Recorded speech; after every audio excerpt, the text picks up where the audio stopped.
Welcome back to Comics Are Dope, the podcast. I'm your host, BJ Kicks, and today you get to hear my conversation with David Harper, who is the man behind the website Sketched.com and the Off Panel podcast. When it comes to this sort of air quotes comics journalism field, there are very few who, anyone would consider a respectable journalist. And there are even fewer whose names carry the weight and cachet that this man's does when it comes to respect among creators in the industry. He's sort of the last of a dying breed, and he's a huge part of the reason why I wanted to make Comics Are Dope what it is. When I think of the vision for the future, it's very much inspired by the things that this man is doing. And so I think you guys are going to enjoy our conversation about his passions, the origins of his platform, why he does the things that he does, the way that he does them, and ultimately the art of the interview. And that's why I titled this episode what I did. But before we get into that, I try not to date these episodes too much, although there is a reference to the NCAA tournament, which at this point has been over for like a month. Just tells you how far in advance we did this. But this weekend, if you're listening to this on release day, is Free Comic Book Day. It is the most wonderful time of the year, as far as I'm concerned. But if you go out to your local comic shop, there will be dozens of titles that the publishers have designated as Free Comic Book Day books this year. So you can go and grab samplers of all sorts of upcoming and past material, see if you like it, go to your local comic shop, support them with the things that are actually on the shelves for you to buy. Most shops make a day of it, so you likely will find some sort of back issue sales. If you are in the Raleigh-Durham area, every Ultimate Comics location has a different sale. The Cary location has a signing for the, I think they're having a signing with the Flash Gordon team, actually. So there's a lot, or it's the Gotcha Man team. That's what it is, with Tommy Lee Edwards. But there are so many things going on in the Raleigh area alone. So feel free to come out. I will be at Ultimate Comics Raleigh this Saturday afternoon to document some of the day and have fun on my favorite comic book shopping day of the year. And I hope you'll join me no matter where you are. I hope you make a visit to your local comic shop and just, show your support to your local comic shop for the sacrifice that they're making to bring these free comics to you. But anyway, with that plug out of the way, I hope you enjoy my conversation with David Harper of Off Panel. Well, guys, my next guest you may know from his website, Sketched.com, where he writes, for my money, the best articles on the comics industry. But if you're a cheapo, and I'm joking, but no, if you don't happen to read the articles on Sketched, you're probably most familiar with him from his podcast, Off Panel, which also, for my money, is the best comics interview podcast on the internet. So I'll go ahead and introduce our guest today is Mr. David Harper. How you doing, man, today? Doing well. How are you doing? I'm doing well. It's late. It's the end of the night, but I'm excited to be here. I really appreciate you joining us for the show. Of course. Can I tell you a fun fact really quick? Okay. So it's funny. Sketched is actually a lot more work, but I feel like most people know me for Off Panel. And I suspect it's just the paywall versus not being paywalled. But at the same time, well, and also it's reading versus, podcasting. But it's interesting how people are always like, oh man, I love Off Panel. And also Sketched is there. And I'm like, that's cool. That's fine. However you want to do your thing. Yeah, I was going to ask you about that. And I guess there's no order for this, right? So, because for me, I've kind of been doing things, you might say, backwards. I started out on YouTube and, I've grew a lot during the pandemic. It's kind of slowed or steadied at this point, but it's YouTube. And on YouTube, there's like this rat race, right? It's like every week, maybe even every day, got to post something, got to hit the algorithm, got to do all the things. And maybe about a year and a half into it, I started to kind of feel a little bit disillusioned with YouTube. I still enjoyed comics and I like talking about them, but there was something about YouTube specifically that kind of made the experience feel cheap. So I started the website Comics Are Dope. And initially it was supposed to just be a blog where we didn't just talk about like movies or like gossip or whatever, but it was just comic talk. And I quickly found I did not have the time to populate that website with articles in the way that I would have wanted to. And so maybe a year later, I kind of settled on the idea of a podcast. Like I love that on a podcast, there's conversations that I can have that, wouldn't necessarily perform well on YouTube. And it's not like they necessarily perform well in audio. It's just that you care about the stats a little bit less. And you can almost, you can approach podcasting almost as an art form without thinking about the commercial aspects of it. Um, but I'm curious to know from you, because when I started kind of surveying the landscape, it's like, okay, well, one, who's already doing what you're doing? Is there anything that you'd like to improve about what it is you're doing? And is there anybody that's already doing it as well as you'd like to? Right. And Yeah. for Yeah. me, when I saw Sketched, I was like, oh, this is how I think it should be done. hmm I think that the things that I'm bad at are Hmm. kind of the things that I do for my day job, which is kind of Hmm. funny. So my day job, I'm a vice president of digital for an advertising agency. And so my job is doing digital marketing, digital advertising, Hmm. like social things, et cetera, et cetera. And I know the way you're supposed to do things, Hmm. but for some reason, I just don't want to do it. I think it's because it feels like work to me. It feels like I'm Yeah. like, okay, I'm off work, time to start doing my job again, but for my own stuff. Hmm. And so I have this extreme resistance to promoting my thing, what I do. And Yeah. so the vast majority of what I do is promoted through word of mouth and like a kind of meager amount of social media stuff that I do.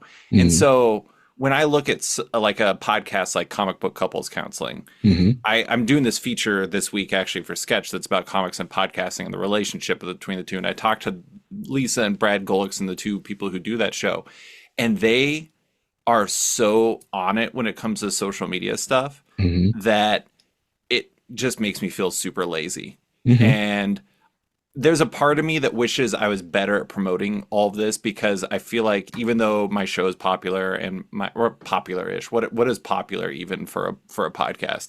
But my show is pretty well known Hmm. and Sketch does pretty well as far as what I'm trying to do. It could be much bigger. Yeah. And so doing, whether it's doing like the social posting and building a community that way, or like what a lot of podcasts do, like, what you do, it's like where you're putting it, it's an audio podcast, but then you also put it on as video. Hmm. Like I wrote about this in my newsletter, you responded to it. One Hmm. of I find it really interesting how a lot of podcasters have so fully embraced video because it is a way to um, basically build virality Yeah. and get people to see a clip and then discover the podcast through the clip that they see.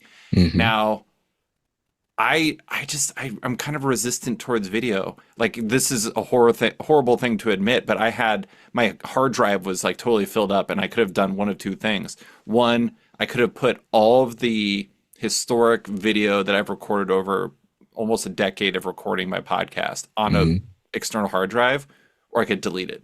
And I deleted all of it because I was like, I'm never going to use this. I haven't used it in 9 years. Why would I start using it now? Hmm. And it's just because I don't know. I'm sure you run into this where it's like you know what you need to do, but like you said with the podcasting thing is, to some degree it's an art form, and you want to do what feels right to you as a person who creates something. And for me, I weird like this is such an artiste thing to say, but it's like to some degree it almost feels like cheapening it where I tried to like turn it into like a circus. I just Right. want the podcast to be the podcast, if that makes sense.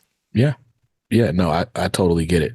I get it. I don't know if I would have deleted the 10 years of history, I kind of but regretted it after I did it.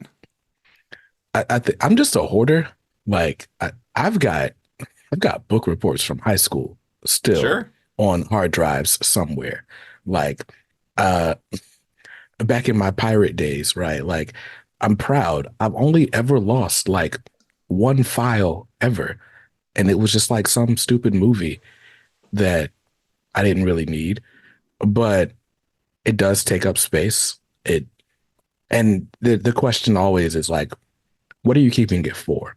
And then you get to a point where you're spending more time just like maintaining the libraries, moving things from one drive to another because you're afraid it's going to fail one day. Like it's a whole thing. And if you're not going to use it, you might as well delete it. Yeah. I mean, that's true, but at the same time, it's like it's something that type of thing, even from like a personal memento standpoint, is like I could Mm, look back and be like, look, I talked to this person. Like, there's a yeah. video of me being an idiot. My big regret, though, this is going back to the pirate thing. I used back in my first job out of college, I was working at this telecommunications company, and one of my coworkers stole my iPod, and it had all of my music that I'd built up in years and years and years. So both Hmm. the pirate days, but also I worked at a college radio station where I basically ripped every single album I could get my hands on, and they had a massive library. Nice. And I had it all in an iPod, and it was the only thing I didn't have it backed up. Hmm. I just had it on the iPod because I was like, why would I need something else to back this up? I lost all of my music, like a decade of like tens of thousands of songs that I can't even remember what was on there. And like that one, I genuinely miss that. I Yeah. miss that. I don't think I'll miss the video, but I miss my music. Yeah, no, that's a tough one. Now that I think about it, I think I parted with all of my music. But when Apple Music first launched, they had this thing where you could basically back up your iTunes library to the Apple Music cloud. And that's the reason I pay the $10 a month, even though Oh I yeah. only ever use Spotify. Because every now and then, you want to hear, the Drought 3. And Sure. that's not streaming anywhere. That is a file that you had to download from some mixtape site or LimeWire usually. And that's the only place it exists. So Yeah. there we are. Yeah. Yeah, absolutely. So no, you've been doing this a minute. You're well over 400 episodes in, but what made you start the podcast? So before I did the podcast, I wrote at a comic site called Multiversity Comics, and I'd been Mm, doing that for about 5 years. And I'd done some interviews that had been pretty successful, where I had talked to some people in like an audio format, and I realized I liked that way more than I like doing email interviews, which was a mm, lot of the work. To be honest, the benefit of email interviews is it's an extremely lazy way to do it, and there's pluses to being extremely lazy. right. But you just have much better conversations when you actually have a direct conversation. And so when I was leaving that site and I was going to do my own thing, I had already thought the weird thing is I had a name for my podcast before I'd even gotten to the podcast. I always knew I Mm, wanted to call it Off Panel. And because I'd been doing this writing for that site for 5 years and people had known me pretty well, it was actually 5.5 years. Um, I had built up relationships, so I was able to get like some pretty decent guests beforehand. So I really just want to do the podcast because I like talking to people and I'm always mm, curious about what people do. And I thought it would give me a good path to being able to talk to people in a variety of roles around comics. I mean, mm, the funny thing is like one of the podcasts that gets brought up to me the most is I did this episode with this lawyer named Caitlin Damata, mm, and she is a person who works with a lot of comic creators to like look over their contracts and like when they're doing media deals and stuff like that and make sure that they're not signing a bad deal. mm, And I actually like 2 weeks ago I had like a creator email me about that podcast and be like I discovered Caitlin because of this, and like, do you know any other comic book lawyers or anything like that? And I'm just like, unfortunately, no. Caitlin's the only one I know. And I just I just like talking to people who kind of make this world work. And mm, whether that's a writer or an artist or a colorist or a letterer or somebody who works at a publisher or a lawyer, someone who starts a comic book convention, whatever. I'm just curious. And so I want to find the stories, and I thought off panel would be a good way to do that. And mm, it's the interesting thing about it is it's just this may come across as like gloating, but it's just really easy compared to writing. Like writing mm. is a lot of work. Yeah. And so doing a podcast where it's like I record an episode for an hour and then I edit it and then I get it out there, and like the total work in it is like 3 or 4 hours. Hmm. That's not bad. Like I've written articles that have taken me 4 months to write, Yeah. and that's a huge difference. It turns out in time, in terms of time.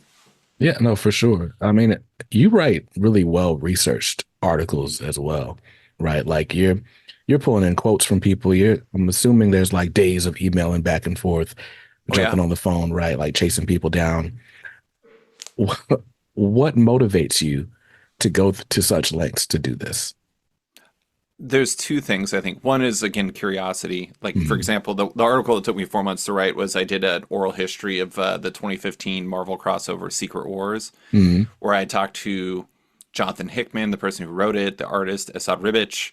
I talked to Yves Svorcina, the colorist on the book.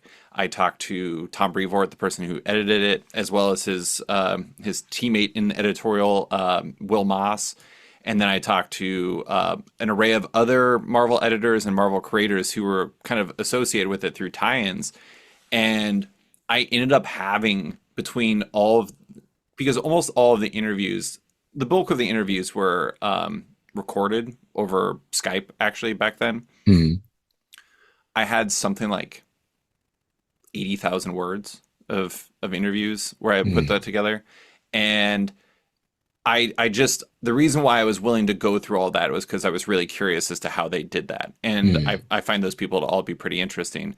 The other part is because I feel guilty if I don't do the work mm, where I try to tell the story right. Like I'm never thinking about the people I did talk about. I'm thinking about the people I didn't talk to. Like, for example, I mentioned that article about podcasting. mm, I talked to,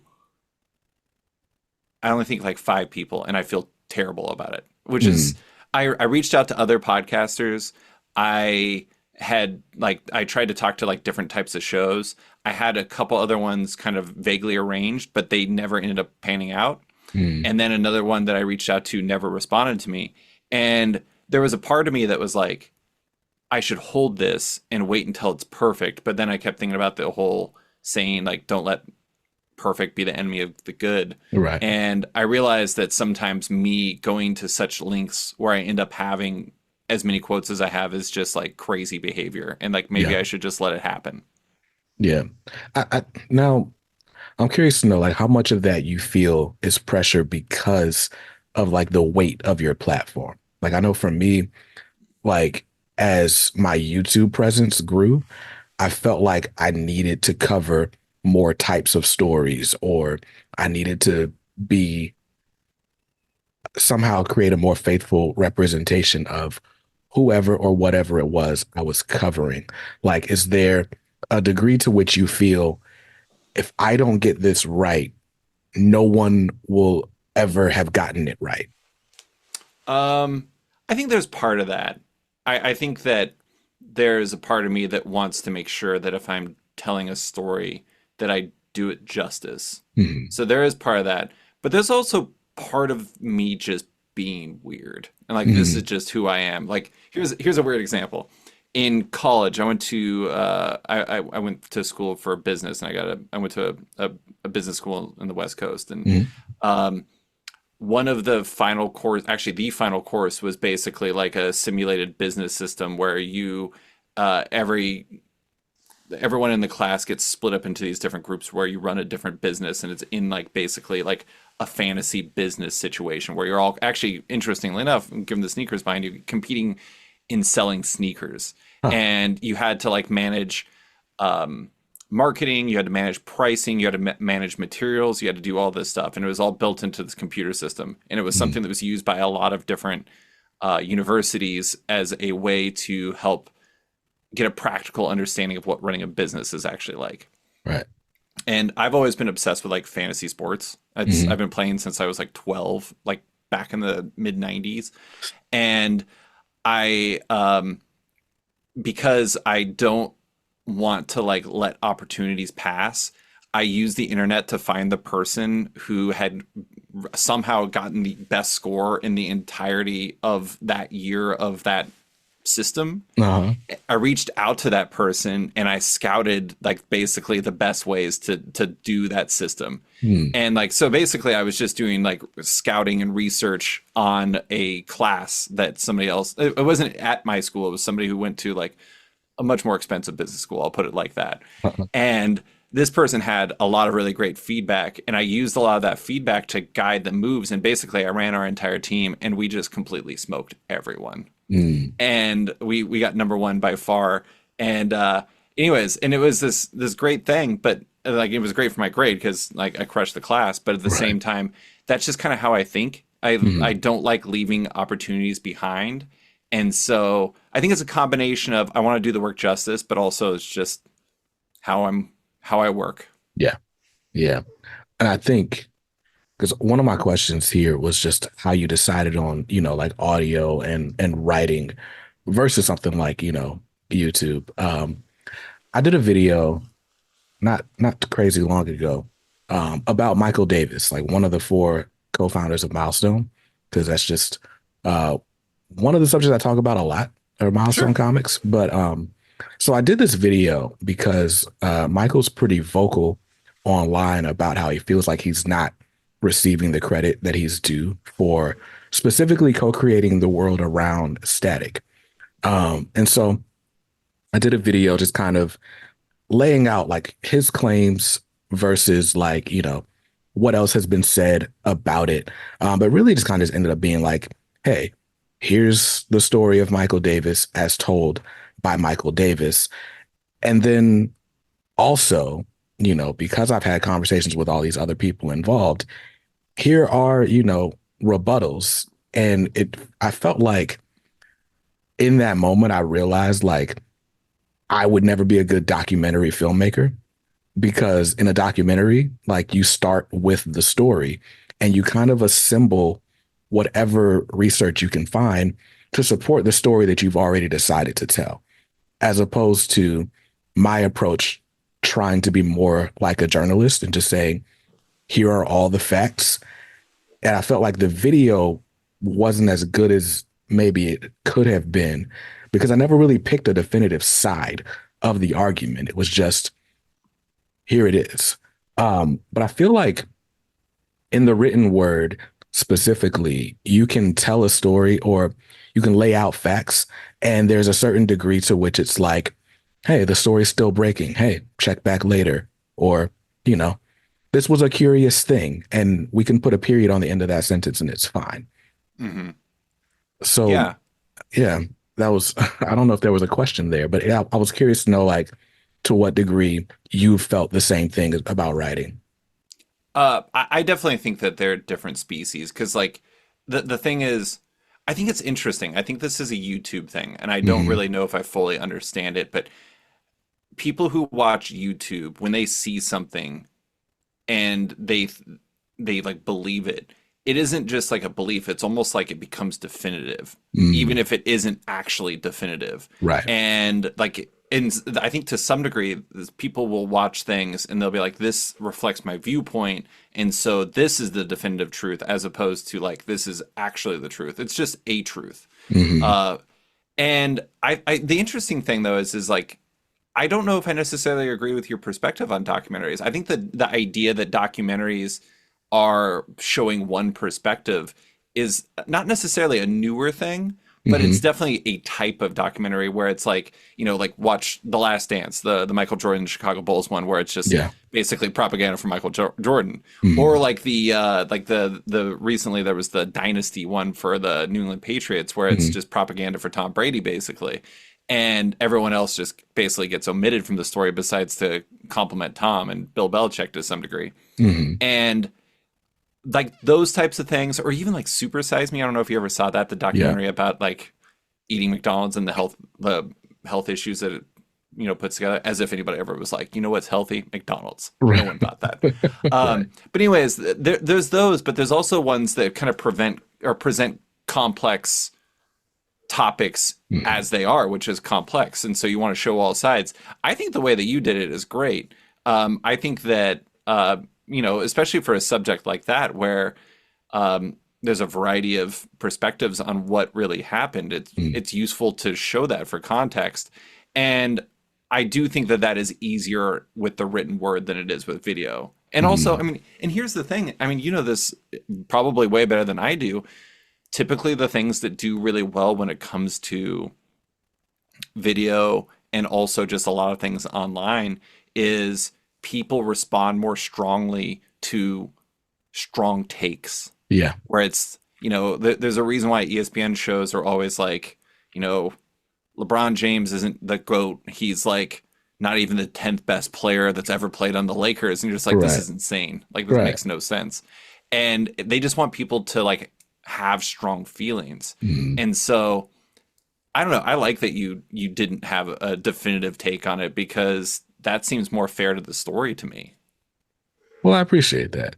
I like to try to be fair. That's if anything, I'm Yeah. fair. No, I'm joking. But now, so you keep bringing up basketball, so I'm gonna get it out of the way. Favorite teams, college and Indiana pro. Indiana Pacers. I'm sorry. I spend way too much time watching basketball. I don't mean to keep bringing it up. You're Um, good. I'm from North Carolina. College oh, basketball is the world here, so you'll never annoy me talking about basketball. did you go to University of North Carolina, or you're from that I, area? my sister went to UNC and was Okay. a UNC dance team member. She was graduated last year. I went to UNC Greensboro, which is not UNC, no matter what people say. But no, I just grew up a Tar Heel fan. Uh, Okay. just lifelong Tar Heel fan, and we are in the Sweet 16, and it feels great. I had an internship training in college Mm, where I went down to it was on UNC's campus, mm, and it was funny because it was the summer before the NBA draft where Marvin Williams and Raymond Felton got drafted. And I was playing pickup basketball with all these people, and we were like terribly not athletic. And Raymond Felton and Marvin Williams came out and played pickup with us, and we got wow. so smoked. It was unbelievable. I mean, it shouldn't be unbelievable. I mean, Marvin Williams, I think, went fourth in that draft, and so Right. we were just a bunch of random dudes just getting crushed by them. But North Carolina humidity is insane. But Yeah. yeah, I'm an Indiana Pacers fan. College, I don't really have a team. Mm. I growing up, I liked Duke just because they liked Alaskans, and I'm from Alaska, so they Uh, had like Trajan Langdon and Carlos Boozer, mm. and so I liked the fact that I had the Alaskan loyalty. It was weird how the only players who played college basketball happened from Alaska happened to go to Duke, but whatever. Anyway, so I like them. Now I kind of just like random teams. Like I always seem to like Villanova. Mm. Like I really liked them. I mean, when there was the Jalen Brunson and Mikal Bridges and Josh Hart team, I love that team. I love a lot of like they always have really good guard play, and Hmm. so I always really like them. But yeah, it's I often find myself attracted to like the weird like Murray State racers or like Mm. whoever is going into the tournament that's really unexpected. Those are normally really fun. So, but Pacers are um, my team. I would say that I like basketball and the Indiana Pacers in specific considerably more than I like comics. Got you. Got you. I'm gonna forgive you for mentioning Duke and Villanova in the I same know, I know. I'm sitting of sorry. questioning. Like, Duke jeez. Duke to a UNC fan is rude. Yeah, yeah. I mean, yeah. Duke to a UNC fan is I guess rude. Villanova to a UNC fan is just cruelty though. Like that's just Really? Why Villanova in specific? so that last championship run. Well, not the last one. We won in 2017. In 2016, we were a 3-point shot away from winning That was the the Brunson, national Bridges, championship. and Hart team, wasn't it? It was. And Yeah. we tied the game up on a last second 3-pointer from Marcus Page. Although it wasn't quite a last second 3-pointer, there was like 2 seconds left on the clock, just enough for them to run down and make a three to win it all. And I was crushed, I'm but sorry. it's okay. I'm over it. Uh, in 2017, I think the big call, the big key word was redemption, and they Oh won yeah. it. They won it the next year, so it was cool. Hey, at least you have that. Okay, so I'm again from Alaska, and Mm, so I always say I'm a free agent fan, and so I became an Indiana Pacers fan because I saw Reggie Miller choke the flash or flash the choke sign at Spike mm, Lee when he scored 25 points against the Knicks in a fourth quarter to beat them in the playoffs. and I fell in love instantly. So that's my team. The Seattle Mariners I'm a fan of because for baseball because regional, but also because I was 5 when Ken Griffey Jr. started playing, Hmm. and Ken Griffey Jr. is probably remains to this day the single coolest person I've ever witnessed in my entire life. Yeah. And then I'm a New England Patriots fan, much to many people's chagrin, because my dad was from the same area that Drew Bledsoe's from. Mm. And when I was 9, I was really into sports cards. And my dad bought me a Drew Bledsoe rookie and told me that I was a fan of him now and that we need to watch this New England Patriots team. And they were pretty bad for a while, but Hmm. obviously they eventually got really good. And so those are my 3 main teams in sports, and one is in New England, one is in Indiana, and the other one's in Seattle. So there, it makes no sense. Yeah, that's odd. But it's real fandom stories. I think that's the cool part because now like nobody's a fan of teams. We're all fans of players. It seems like I'm a diehard North Carolina Tar Heel fan, but in the NBA, it's kind of like whatever team LeBron plays for at the moment.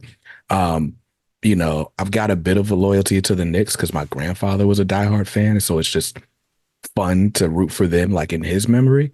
But I don't know who I'm gonna really like care about when LeBron leaves the league. Yeah. So The it's good news is interesting. he's never going to because he's always going to be good. Do you know Sanford Green at all? And yes, yes. Sanford is the first person I had met that is just a LeBron guy too. Mm, And he's like, I'm a Lakers fan now because he's on the Lakers. And I just remember being like, that is so strange. And then I gradually realized that he's exactly right. And you're exactly right. A lot of people are just player fans now, mm. which there's nothing wrong with that. But growing up, it was like the idea that you could like switch allegiances for fans. That's like betraying your family. It's like you Yeah, becoming a Duke fan all of a sudden. yeah, yeah. No, it's weird, right? I was a Giants fan forever, right? And Cam Newton is playing for the Panthers. It's like during that undefeated season. Um, and I put up, that's the thing. You got to like announce your allegiances, right? If you're going to switch teams, it's got to be public. So I put up on my Facebook, like, hey, before this Super Bowl game, just so you guys know, as long as this dude is lined up behind center, I am now a Carolina Panthers fan, Yeah. right? And then he was lined up behind that center for like a season and a half. And now I feel like I can't go back to the Giants. The Panthers suck. Like, what do we do now? Yeah, exactly. It is funny though because I have this theory that everything is turning into sports basically. Mhm. And like whether it's like political conversations or if it's about like, comics or whatever. But it is interesting. There's not a lot of comic book creator sports fans. There's not a lot of overlap unless you include wrestling, in which case Mhm. there's a A shitload of lot of it. overlap. Yeah, a lot. The comic people love wrestling. I don't watch wrestling at all, so I have no idea.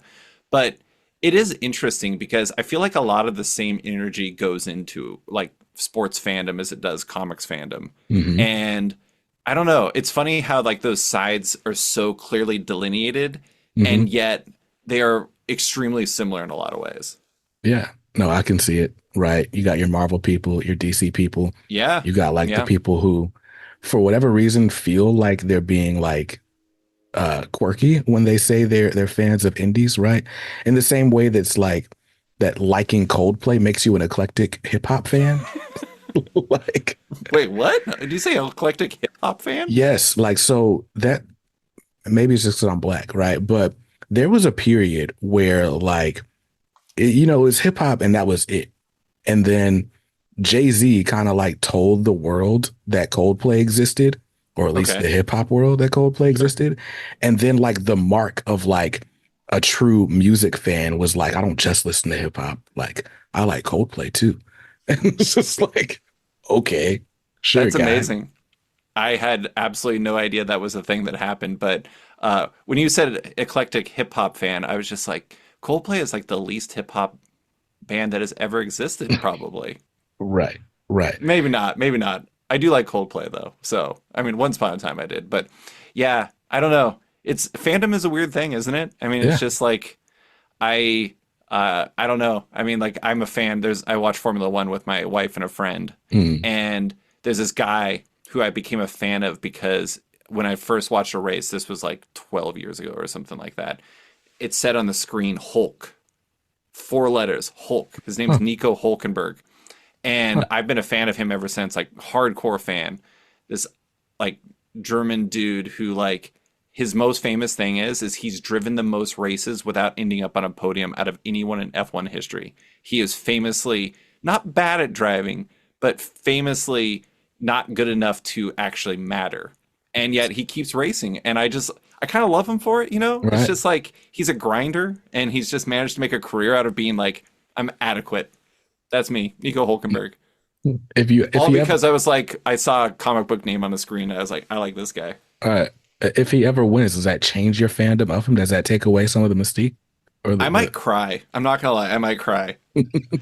My wife and I were in France last year, and because it was like really early in the morning. We were watching the Australian Grand Prix as we got ready, and there was this catastrophe that happens where all of a Mm. sudden, like he was in like sixth place or something like that, and there was a restart, and like 3 people crashed out immediately, and like immediately everyone was like, "Oh my God, Hulk is gonna get a podium," and they did this thing where they were just like, "No, it was too much of a catastrophe. We're gonna finish the race as it like had restarted with that order." And I have never felt more aggrieved as a sports fan in my entire life than the fact that they wiped this out for just arbitrary reasons. That's insane. It was really weird. It was really weird. Justice for Hulkenberg. Anyways, I can't believe I'm talking about Nico Hulkenberg. Hey, listen, it's a comics podcast. We talk about Hulk all the time. Yeah. So speaking of, right, you're talking about fandom, and I think we all, to a degree, get into this because we're comics fans. I think some people may have some delusion that, getting into this might make them like get them fame or like attention in some way. But I think for the most part, all of us who get into this get into it because we're fans. But you've already talked about like two pretty big hobbies that you have that aren't comics. My camera just did something weird, but you can still hear me, right? Yep. Cool. We'll let it go. But yeah, so two big hobbies that aren't comics. Do you still read for fun? Oh yeah. Yeah. It's interesting. I actually just ran an article on Sketched that was Hmm. about how making comics changes the experience of reading them. Hmm. And the bulk of creators basically said effectively it turns it into homework, Yeah. where you can't read for fun because you have to read for research, and you don't even really have time to read for much more than that because of the fact that you're always working. But then on top of that, you view the medium differently because you know how it works now. Yeah. And I do think to some degree that that happens with me just Hmm. because I'm so in the weeds that I can't help but know like this is how things work. Hmm. But at the same time, I think that I still delight in a great comic in the same way that I always have. Hmm. Maybe not when I was like 8 and I was going to start crying because Wolverine lost his adamantium when Magneto pulled it out of his body. Right. Apparently, I'm near crying a lot when it comes to Nico Hulkenberg and Wolverine's adamantium. But um, it's like I'm not having those sorts of reactions. But I just when you come across a comic that really surprises you, that you really just absolutely are like blown away by, I Hmm. still feel as the same love, Hmm. and I still probably read about as much lately. To be honest, I do these sketched awards every year where I share my favorite comics and creators of the year. And again, going back to the an earlier question where you're like, you got to do this job right. Hmm. So I read everything that I can Hmm. possibly get my hands on, and I look at what everybody else is talking about, make sure I read that so I have like a definitive. This is what I really think is the best because, Hmm. or my favorites because I want to give everything the time it needs. I read so many comics that I get really burned out Hmm. through that process. And so basically from January until now, I've been reading very few comics and just reading books at night. Hmm. And I feel kind of bad because I'm really backed up and my like I think my nightstand is going to break from the weight of all the comics that are up on it Hmm. now. But it's just I think one of the things you have to think about, like a way to not turn on something that becomes a job for you, is Hmm. not forcing yourself when you don't have to do it. And I think I've figured out a pretty good balance for that. But ask me again next week, and I might have a different answer. Right. Right. Yeah. No, I think I think in a way you might be, well, no, because you're reading everything. Like I've wanted to do an award type show, mostly because my platform is comics are dope. And so obviously I called the award the Dopey Award. I And I like just it. feel like the Dopies is a great name for an award, Hmm. but there's no way I could like objectively say this is the best, right? Well, I mean, I guess all of it's subjective, but it's like there's so much that would never come into my purview. Like, I don't read horror. So much of indie comics are horror right now. A lot of horror. Like it's a lot of horror, and the stuff that's not horror is like a lot of sex sometimes. Like, I don't read either. And so it's like, can I say that, I don't know, Darkwing Duck was the best comic of 2024? Like, probably not, right? Because I'm just omitting so much else from the field. So it feels wrong to say, all right, well, here's the best thing. I could say it's the best of what I read, but like, what does that mean to anyone? Well, I mean, here's my loophole. I like to say favorite instead of best because I don't feel like I can say best. Hmm. And the thing is fundamentally, I think what you do and what I do to some degree, actually what we both do, Hmm. is, people follow personalities. Yeah. And to some degree, it's like they don't want to know what is the actual best. They want to know what your favorite is because if they're following you, they care about your perspective. So Yeah. I think you're appropriately armed with the ability to do that because you may not have read everything, but amongst what you've read, you know what's your favorite, and it's Darkwing Duck. That's I true. have no idea. Is there an That's, actual Darkwing Duck comic now? yeah, Dynamite's got the license. They Oh, did okay. 10 issues now. Roger Langridge has a Justice Ducks Oh, series. nice. So yeah, it's Darkwing Heaven. And then they got a whole bunch of gargoyles out right now as well. This year feels like it's been the year of the licensed comic, like Thundercats, Thundercats, Darkwing, um, Transformers. Transformer. Yeah, like, and then Dynamite's got more stuff coming with like WB. There's a Johnny Quest comic coming. Um, Space Ghost is coming, I think, Oh, next month. nice. Um, and then they've got the Disney Hercules is coming. Like, so there's a lot of like licensed stuff. A lot of animated properties. Now that I'm thinking about it, I think all of those fit that category. Can I tell you a random Darkwing Duck associated fun fact? Sure. I don't know if you remember this, but like I don't know, like 10 years ago, there was like this what wasn't a meme then, but would now be considered a meme, Hmm. is like the thing that was going around where people like, who's your celebrity lookalike? Hmm. And so people would share pictures of their celebrity lookalike. And my friend told me once upon a time that my celebrity lookalike is Launchpad McQuack. And so I just posted a picture of me next to Launchpad McQuack. And I Uh-huh. was like, I have no idea how she possibly turns me into a duck. Uh-huh. But she's not totally wrong. I think it might be a personality thing, but Right. whatever. Apparently, I'm Launchpad McQuack. I can't even be Gizmo Duck. I'm Launchpad McQuack. What's terrible is I can see it. I can see when you once you've said it, I can see it. Yeah, it's better than what I normally get because my hair, I often get Jimmy Neutron, which Right. is very insulting. Yeah, it's either Jimmy Neutron or Ace Ventura, right? Yeah, exactly. And then you got the perfect Ace Ventura jacket right now. So I know. Again, I did not plan this. Also, fun fact: this is reversible, so you have the nice, extremely intense side going right now. nice. It's the party side. Exactly. Um, so yeah, a lot of licensed comics going on right now. I also read way more superheroes. I've gotten to the point. This year will be my fifth anniversary, right? And I've gotten to the point where I can kind of see the strings on all the superhero stuff. And that does make it a bit less fun for me. Like you kind of feel it resetting or not resetting, or not doing anything, like feeling Right. like afraid to kind of move the needle in either direction. Um, but yeah, I still enjoy comics. It's still fun, like the experience every time. So I'm Yeah. loving it. Yeah. And Absolutely. so your decision to put, like, so when I'm looking for all these different sites, like, okay, well, who's doing comics journalism well? I think we kind of look around. It's like, okay, there's this travesty. There's gossip sites. There's hate mongering people on YouTube, and there seems to be no like real journalism. And when I could find an example of good journalism, and this isn't unique to comics, but like literally everywhere, Like there was an article about Diddy to date this episode, Diddy's house getting raided yesterday or today, whatever it was. And I go to click on it because some dude got arrested, and they're like, actually, this article's just for subscribers. And I'm Yeah. like, oh, every news site on the internet is for subscribers. What was behind your decision to go behind a paywall, and how tough was that for you? So I originally did Sketch for 1 year from 2015 to 2016. And Hmm. during that time, I made $0. I Hmm. didn't have ads. I didn't want to have ads.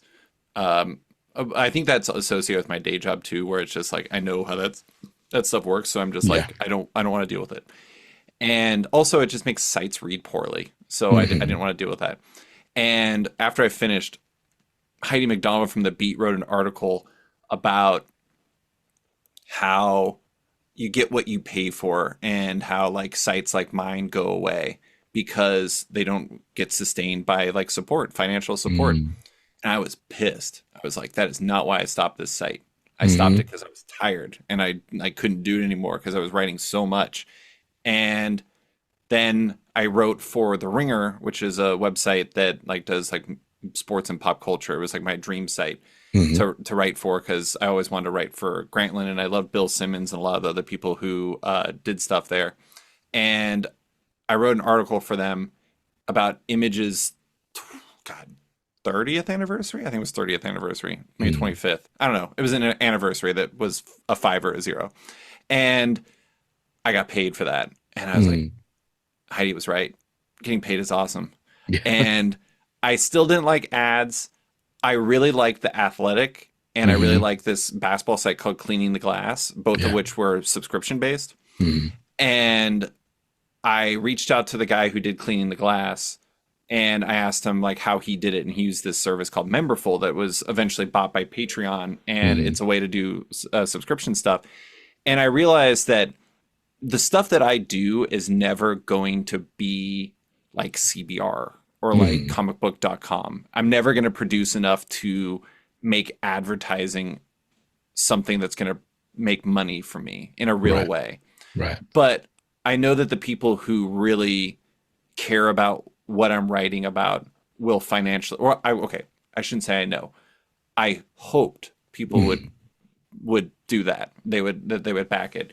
And to be honest, I don't love paywalling things. I don't want to paywall things, but at the Right. same time, I also know that it's the only real way to like make money off of what I do. Hmm. And I also know how much work I put into it, which is far, far too much to the point where my wife regularly puts my face on milk cartons just to taunt me about my missing nature. That's not true. She doesn't do that. Sounds like a thing she would do though. Right. But anyways, yeah, so I just needed a way to monetize it. And Hmm. so what I do is I put certain articles behind paywalls. The podcast is funded by Patreon, so I don't paywall that. Hmm.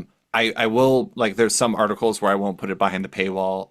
Quite often over after time I'll remove the paywall just to make sure that people can read it. Hmm. And yeah, I mean it's proven to be pretty effective at like monetizing the work and making it so like I actually have financial support. Like between that and the podcast on Patreon, Hmm. I like make a decent amount of money. Not enough I'm quitting my day job by any Right. means, but it's not bad for a pure side hustle, especially given the fact that like I, I again I'm revealing a lot of my weird like beefs with stuff, but I Hmm. don't I don't like podcasts being overwhelmed by advertising. Yeah. And so I have a rule where I only allow two podcasts on every episode or two ads on every episode. Hmm. And I only will do reads that I do myself. I won't Hmm. do like, I don't know, MeUndies where they're talking about underwear in some other person's voice. Right. And so, because, you said it earlier, it's like an art form, and I want to make sure that it's a good experience for listeners. Yeah. So if I wasn't such a, I don't know, idiot, I would probably make a lot more money off of this, but Hmm. I just have my weird standards that I have to live up to. So, long story short, I have complicated feelings about the paywall, but it's necessary because nobody wants to pay for anything on the internet anymore. Yeah. Yeah. No, I ran into that right. Like, and I've got this whole document somewhere. I literally wrote on paper, like just my ideas and okay, well, how could I do this without a paywall? And the answer is you can't, right? You're going to burn out. Like you're going, because there's always a cost. There's opportunity cost, if nothing else, right? Like you taking time to have a conversation with me, it's time that you're not spending with your wife. It's time you're not spending at your job, right? Like, so Well, there's thank always you a for that. cost. Like, yeah, no problem. No problem at all. Not the wife part, the job part. I don't I, want to. I'm good not doing my job. right. Right. But it's like, but it's like, time, your time is valuable. Right. And the Yeah. older I get, the more valuable my time seems to become to me, even if it doesn't equate to dollars.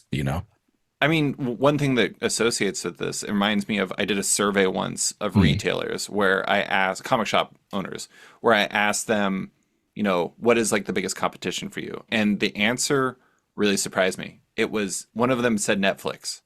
And I hmm hadn't thought of that, but the way that they meant it was that there's a time conflict, there's a cost in Yeah. time, and it's like every minute you're watching, I don't know, One Piece, hmm which is a funny pick because it's based off of manga, but whatever. But anyways, every minute you're spending watching One Piece, you're not spending it reading comics. hmm And so I honestly think that's like the biggest problem with entertainment today is like how am I supposed to watch the new Roadhouse if I'm spending all my time writing about comics and podcasting and doing my day job and stuff? And the answer is I have not watched Roadhouse yet, although I'd very much like to. Yeah. No, that's what happened for me, right? Like YouTube and reading comics replaced television for me, which for Hmm. me, that was fine because we were kind of looking for, I don't know, again, not to make this super religious or anything, right? But just with like my journey in faith, it was like, all right, there's some stuff just on TV that's like not productive for me, right? Sure. So looking for other entertainment alternatives, I kind of stumbled into comics. I got into comics like to get my daughter into art, Sure. and somehow I ended up with the weekly habit. Um, and then, I've had other YouTube channels before. Like I think I've got a music marketing channel because, like you, I'm a marketer by trade. So I did freelance marketing for musicians and small businesses. Um, so I had YouTube was already a thing I was doing before I knew like that comics still existed, right? And now 5 years in, like I just enjoy talking about comics on YouTube. I was very surprised at the difference between like just the resources available, right? Like my music marketing YouTube channel, I could put out like one video a month and easily make 5 times what I make on the comic channel. And on my comic channel, I post videos 3 to 5 times a week. Like it's just insane the income disparity. And so it's like, and I don't even write comics, right? When you start talking to creators, it's like it's a lot worse. And so it's like, how does anyone do this except that they just love it? Um, I think that's a lot of it. I mean, I am interested though in how much of that do you think is how much YouTube and the way that that works mm, and just the saturation of content has shifted since you were doing that because like that I'm sure that's not an inconsiderable factor either. yeah, I think one thing I've noticed is like the comic community is small, but It like it is. rides really hard, right? Yeah, Like it does. the names that I see in my comment sections when I do watch other people on YouTube, it's the same names. Like it's the same people and they just ingest so much comic book content. And it's dope. And then you see, even if I like dig into like my affiliate like analytics, like in conversion rates, like you notice that it sort of has hit like critical mass and it's like there's a point where you're talking about comics and you've got one bucket. And then the only way to expand past that is either to like do something like crazy, like sensational, right? Like whether it's outrage baiting or talking about like current events or gossip or whatever.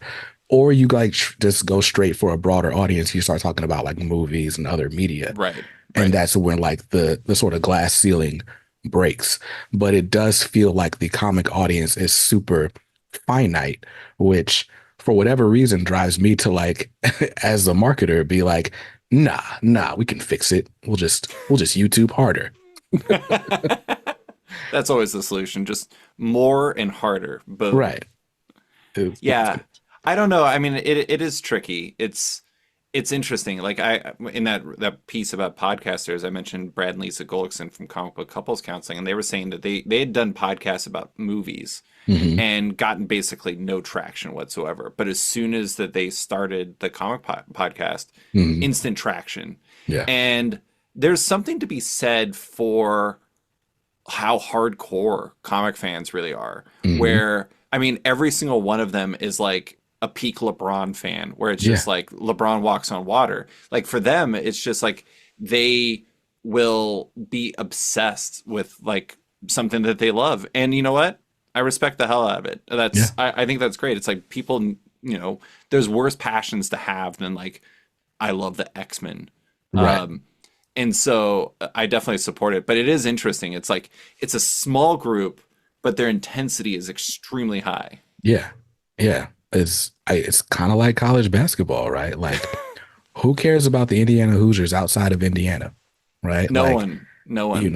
unless your program just becomes the powerhouse that is constantly sending dudes to the NBA, right? Like, you know, your coach K, well, he's gone, right? But it's Duke, it's Carolina, it's UCLA, or it's Kentucky, like, and that's kind of everybody else is super local. And that's what comics feels like to me, is like college basketball. Comics are Gonzaga. They're just like they're always good. They try really hard, but they're still Gonzaga. Right. And so they have 5,000 fans, but all of them are nutcases. Nutcases. Which I love it. I love like just, I don't know. The older I get, the more I can appreciate just being a fan of something, like being diehard about something. Right. Um, so we've talked about like this sort of art form of podcasting. What would you say makes a great interview? I think it depends on the person. I Mm, think that it I have like kind of different flavors. Like for first time guests, I normally do a kind of career spanning conversation. And hmm then there's other ones where I'll do ones that are more focused on a single project and we'll kind of get or like current projects and we'll get into that. Over time I've kind of gotten to the point where most of my podcasts are just conversations in the maximum sense of that word, hmm where like I had a podcast with Kieran Gillen, the writer of X-Men Forever and Rise of the Powers of X, hmm and I saw like that traffic was coming in from a Reddit, and I was on like this X-Men subreddit, and this person posted like kind of like the important details that they got from an X-Men standpoint in the hmm comments, where like it was linked to, and then they're like, "This is what you need to know. This is what he says," and hmm he's just like the first thing the person said was just like, to be honest, he's like mostly talking about writer stuff and like life and everything, and it's like, but he also said this and this and this, Right. and I think that stuff is more interesting to me, Yeah. where I can ask like, why did you have Batman punch the Joker like that? hmm And that's not that interesting to me. But if I talk to people about why they do things or how they do things and like how it affects them and how they see the world and how like they fit within comics as a medium and as an industry, that's interesting to me. hmm And um I to be honest, like here's a reality of what I do. There's a version that I could do what I do where I actually think about what people want. And I think that maybe it would be more successful, but I think it would be worse. hmm And the reality is I never think about what anyone wants besides me when it comes to this stuff.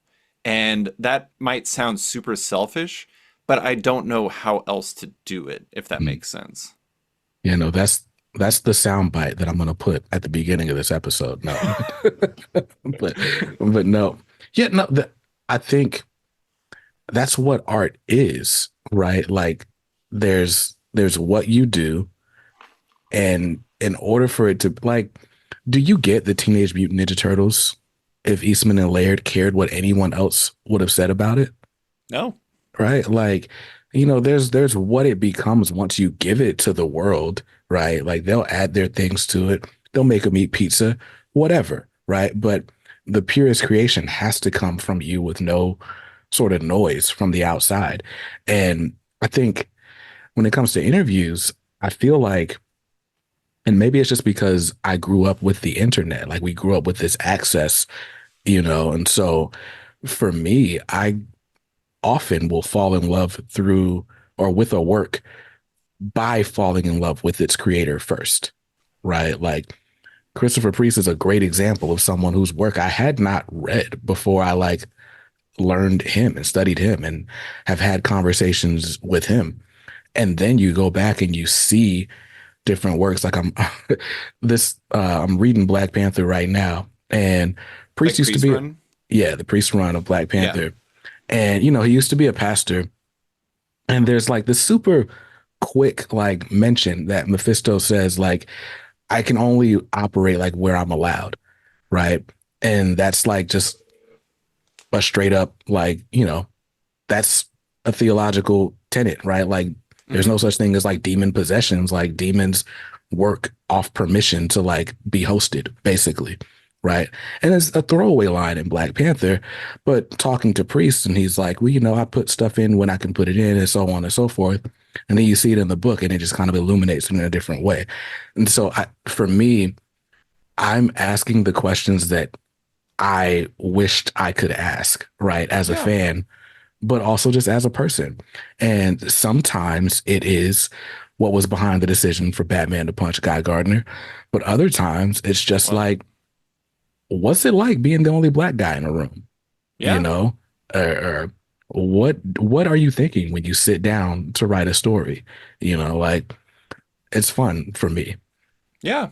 I will say asking about Batman punching Guy Gardner is always allowed, no matter the type of podcast, just because that is an incredible scene. But yeah, I mean, it is really interesting. I mean, it's like you're talking about with Priest. It's like I think this ties into what you were saying about like the cyclical, like the you can see the strings when it comes to Hmm. superhero stories and stuff. I think part of the reason why superhero comics are so effective and also why they can kind of go through doldrums is they're always best when the creators are able to really make their mark. And there's Hmm. times where they're less able to make their mark because of universal needs or Hmm. editorial doctrine or whatever. And that creates a situation where the comics are just less interesting than they were at one point. And like when you get something like when Priest and God, who was the artist? Was MD Bright do some of that? I don't remember who the artist was on that run. Uh, Mark Teixeira. Oh yeah, Mark Teixeira, yeah. Which always threw me off because there was a New York Yankee named Mark Teixeira, and I was just like, "There's two Teixeiras? Right. What?" Um, anyways, the like you get them, or like that was the Marvel Knights time. So you get Marvel Knights, Hmm. and then you get Jay Lee, and you get Paul Jenkins doing Hmm. Inhumans, and you get Kevin Smith and Joe Quesada and Jimmy Palmiotti doing Daredevil, which leads into Bendis and Mac and Alex Maleev doing Daredevil. Like that whole era, like that was coming off of Marvel being bankrupt. And the Hmm. reason why they were able to do that was because they had no other answers available to them beyond just like, let's try something different and hope for the best. And Right. it resulted in some awesome comics. I Yeah. can't believe I didn't say Garth Ennis and Steve Dillon on Punisher. Garth Ennis and Steve Dillon on Punisher. Right. Yeah. Nah. It's fun. Like I think we're in a weird space right now. Like just, I mean, DC's been sold like 8 times since I started reading comics 5 years ago. Like there's so much upheaval. Um, and so it's just, I feel like the stories in some ways reflect it, but at the same time, we get really cool, really fun things. I just feel like those things aren't allowed to really develop in the ways that they could. Sure. We're rebooting series after like 12 issues, like no matter what, like, I don't know. It's, I mean, it's, that's one of the things for me as a collector because I have right over here is a billion long boxes, hmm. and one of the things that was really strange to me was like for years and years and years having just like one run Hmm. of Uncanny X-Men, and then now I think we're gonna be on volume 8 or something like that, Hmm. or like something like I Love the Unbeatable Squirrel Girl by Ryan North and Erica Henderson and Derek Charm and everybody, and that book rocks, but it was it had a new volume after its eighth issue. Hmm. And then it like had the next volume was the rest of it. But it's funny because it goes one through eight, and then it Hmm. goes one through I want to say 41, and that's just how it works. Yeah. It's so strange. And the I do think that one of the things that people don't really think about as often as maybe they should, and maybe it's just because you don't want to, and like who wants to think about art in this sort of way, but so many of the decisions that are made from a practical sales standpoint. Like Hmm. you need to restart this because number one, sell better. And Right. so you just do this over and over and over. But when you do that over and over and over, it kind of desensitizes people and it just doesn't make it feel Hmm. special anymore. Right. And so there's like I don't know, it's such a weird industry. It doesn't make a lot of sense in a lot of ways, but it's what we got. Yeah. No, I was listening to you. I think it was you and your wife talking Oh, about things in the comic industry that just don't make sense to you, like, or that didn't make sense to her. And then, like, now that you think about it, like, wait, that doesn't make sense to me either. I just kind of live with it.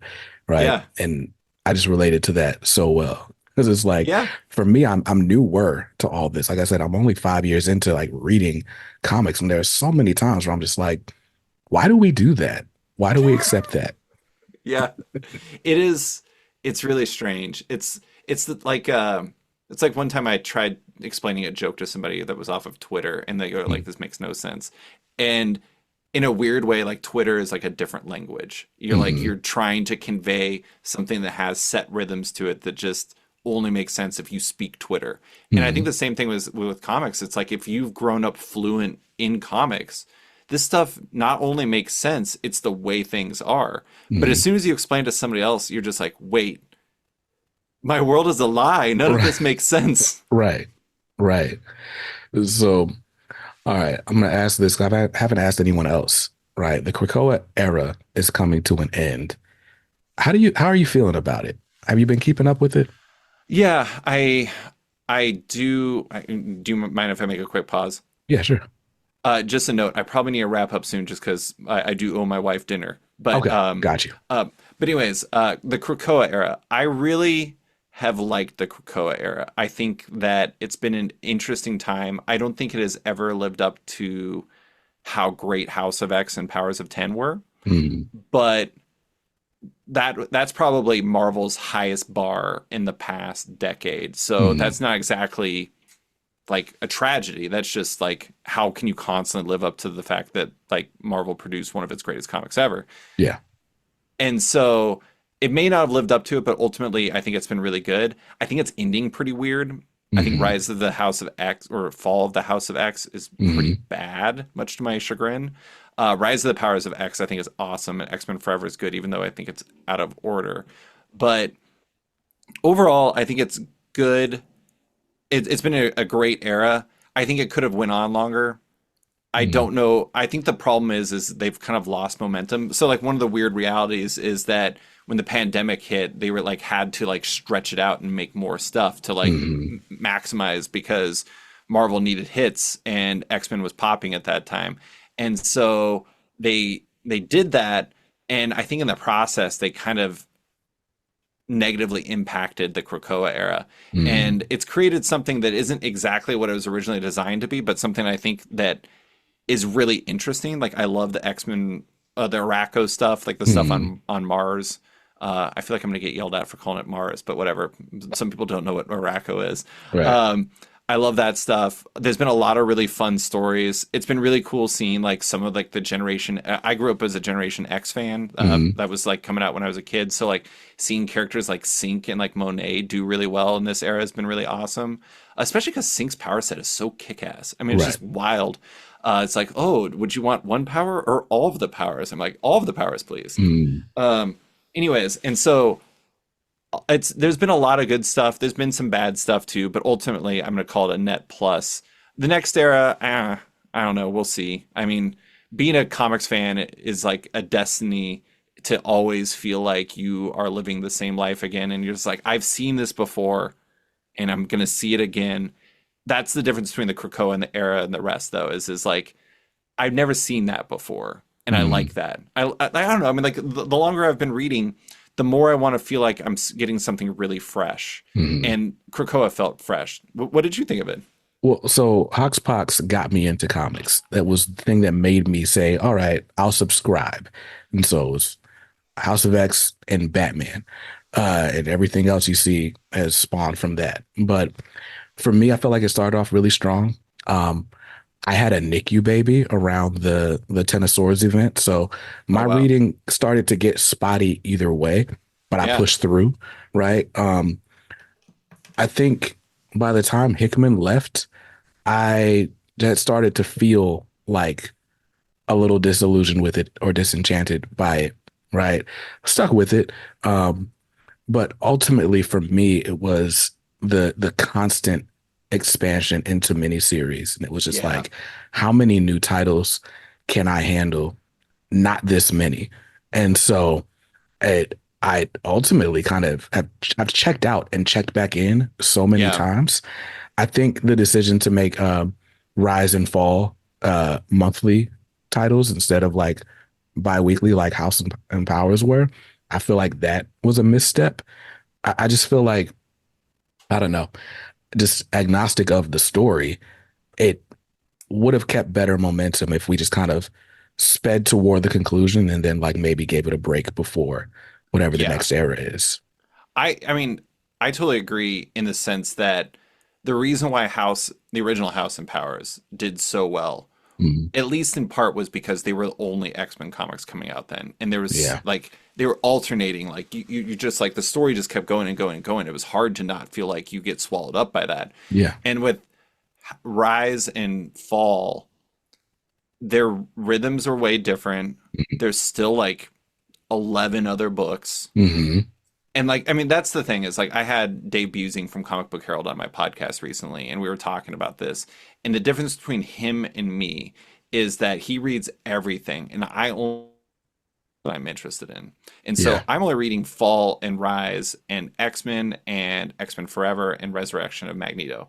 So Mm-hmm. that's still 5 books. That's still quite a bit, but I'm not reading like Dead X-Men, and I'm not reading Wolverine and X-Force and stuff like Yeah. that. I checked out on those books a long time ago. Mm-hmm. And that is one thing I like about the Krakoa era is like you can make a line of your own choice Mm-hmm. that is pretty interesting.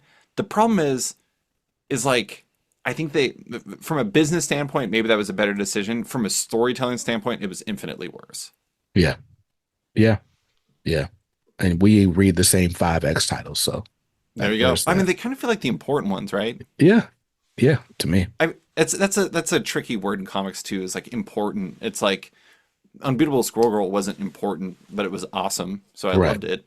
And I don't know, I always that's one of the tricky things too about miniseries is like forever they always told like everyone always felt like those were like where kind of side stories happened or the unimportant non-continuity stories Mm-hmm. happened. And now it's like everything. Yeah. And so we're basically kind of telegraphing to everyone that like these stories kind of don't matter and it's just kind of weird. Right. Yeah. It's weird. It's weird. Comics are weird and dope though. And dope. And dope. I think that's a great note to leave this on. So, real quick, where can they find you? I am on. I am on Twitter or excuse me X and Instagram and Blue Sky. I use Twitter the most to be honest because that's where most of the basketball stuff and sports stuff I follow is. Hmm. Um, and then Sketched is on Instagram and Twitter, and then also on Blue Sky. Although it's just me, I'm just David Harper at Hmm. whatever the hell it is on there. And then Sketched is at sketch.com, subscription site. So if you want to read what I'm writing about, like this week, I have a article about comics and podcasting that's going up, as well as a giant mailbag.